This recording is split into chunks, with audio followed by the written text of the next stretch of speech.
सोनाली एक बेहद ही खूबसूरत, समझदार और इंडिपेंडेंट लड़की थी। उसे अपने लंबे बालों से बेहद प्यार था। साथ ही वो अपने घर के पास वाले पार्लर में बतौर ब्यूटिशियन काम करती थी। उसकी लाइफ में एक नया ट्रैक आता है जब गोल्डी की एंट्री होती है। गोल्डी डिसेंट सा, समझदार लड़का था। वो एक बैंक में जॉब करता था। उसे सोनाली बेहद पसंद थी। धीरे धीरे सोनाली भी गोल्डी की तरफ अट्रैक्ट होने लगती है और फिर क्या, कुछ ही दिनों में सोनाली और गोल्डी एक दूसरे से शादी कर लेते हैं। दिन बीतते जाते हैं। अरे सोनाली, जल्दी से रेडी हो जाओ यार। जस्ट कमिंग डार्लिंग, 5 मिनट बस। उफ, तुम्हारे ये 5 मिनट। बताओ ना गोल्डी, कैसी लग रही हूँ मैं? सोनाली, तुम बहुत ही कमाल की लग रही हो और ये हेयर स्टाइल खूब जच रहा है तुम्हारे ऊपर। ओह, थैंक यू जानू। एक दिन सोनाली अपनी मोना मौसी के घर उनकी एनिवर्सरी पार्टी में जाने के लिए रेडी हो रही थी। जैसे ही वो अपना हेयर स्टाइल बनाती है, उसके ढेर सारे बाल झड़ने लगते हैं, जिन्हें देख वो बेहद परेशान हो जाती है। साथ ही उसे कुछ थकान भी महसूस होने लगती है। तभी गोल्डी उससे बोलता है, अरे मोहतरमा, इन जुल्फों को कब तक संवारती रहेंगी, थोड़ा जल्दी करें। देखो ना गोल्डी, मेरे कितने सारे बाल झड़ रहे हैं। ऐसे तो मैं एक दिन गंजी हो जाऊंगी। अब तो ना मैं तंग आ गई हूँ इस हेयर फॉल से। अरे कोई बात नहीं यार, वैसे भी आजकल मार्केट में कितने सारे केमिकल वाले प्रोडक्ट्स आते हैं। यार तुम चले जाओ, मेरा ना वैसे भी मन ही नहीं कर रहा है पार्टी में जाने का। तो ठीक है, फिर जाना कैंसिल।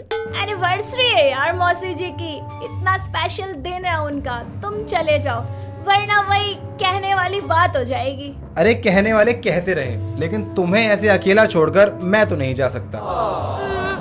जिद मत करो, तुम जाओ, अच्छा नहीं लगता। और मैं आईसीयू में थोड़ी ना हूँ, जाओ। अरे ठीक है बाबा, तुम कहती हो तो जाता हूँ, लेकिन अपना ख्याल रखना। सोनाली को घर पर छोड़कर गोल्डी मोना मौसी की एनिवर्सरी पार्टी के लिए रवाना हो जाता है। वहीं दूसरी तरफ सोनाली घर में परेशान, हताश, अपनी बॉडी में हो रहे चेंजेस के बारे में सोचने लगती है। ये मेरे बाल इतने क्यों झड़ रहे हैं? पहले तो ऐसा कभी नहीं हुआ।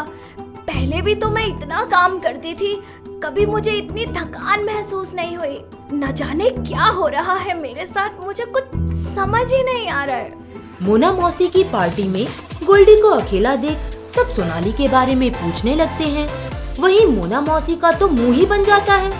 गोल्डी सबको बता देता है कि सोनाली की तबीयत कुछ ठीक नहीं है, इसलिए वो पार्टी में नहीं आई। अचानक से उसके फोन पर सोनाली का कॉल आता है। गोल्डी, तुम जल्दी घर आओ, मेरी तबीयत बहुत खराब हो रही है। मुझे मेरी पूरी बॉडी में बहुत ज्यादा पेन हो रहा है। अरे सोनाली, क्या क्या हुआ तुम्हें? तुम ठीक तो हो ना? तुम टेंशन मत लो, मैं बस कुछ देर में पहुंच रहा हूँ। अरे परेशान मत हो बेटा, घबरा मत, मैं चलती हूँ तेरे साथ, कुछ नहीं होगा सोनाली को। मोना और गोल्डी जल्द ही सोनाली के पास पहुंचते हैं, जहां वो देखते हैं कि सोनाली घर में बेहोश पड़ी है। गोल्डी और मौसी जी सोनाली को होश में लाने के लिए उस पे पानी छिड़कते हैं, पर फिर भी वो होश में नहीं आती, जिसके कारण गोल्डी और भी ज्यादा परेशान हो जाता है। उसे कुछ समझ नहीं आता कि वो करे तो क्या करे। तभी मोना मौसी उसे डॉक्टर को फोन करने के लिए बोलती हैं। हेलो डॉक्टर साहब, आप प्लीज फटाफट से मेरे घर आ जाइए। ठीक है जी, मैं जल्दी पहुंचता हूँ। थोड़ी देर बाद डॉक्टर सोनाली के घर आ जाता है और उसका चेकअप करता है, जिसमें ये पता चलता है कि सोनाली को 3rd स्टेज कैंसर है। डॉक्टर की ये बात सुनकर मौसी जी और गोल्डी को बहुत बड़ा झटका लगता है। गोल्डी इमोशनल होकर बोलता है, मौसी जी, मेरे सोनाली को कुछ होगा तो नहीं ना? अरे बेटा, कुछ नहीं होगा, भगवान इतना निर्दयी थोड़ो ना है, सब ठीक कर देगा वो, तू सब्र कर। मौसी जी, अगर सोनाली को कुछ हो गया ना तो मैं भी जिंदा नहीं रहूंगा।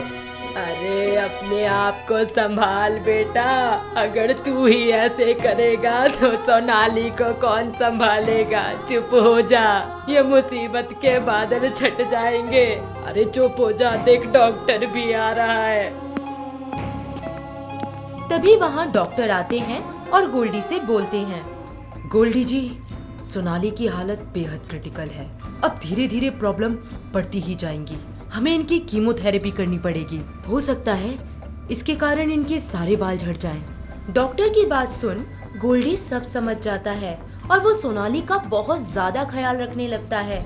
वो उसके इलाज के लिए जमीन आसमान एक कर देता है। कुछ ही दिनों बाद वो सोनाली का कैंसर ट्रीटमेंट करवाता है।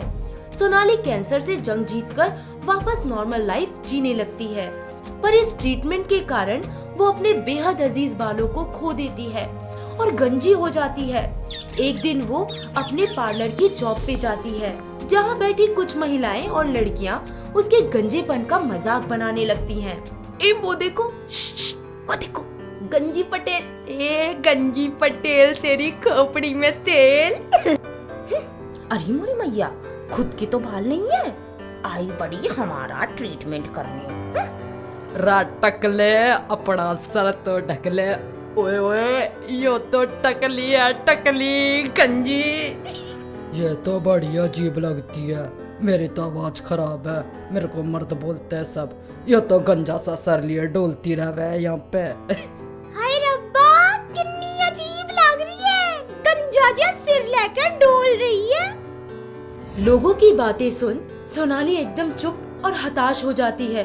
वो किसी से कुछ नहीं कहती और अपने पुराने दिनों को याद करने लगती है। सोनाली, एक बात बोलूं?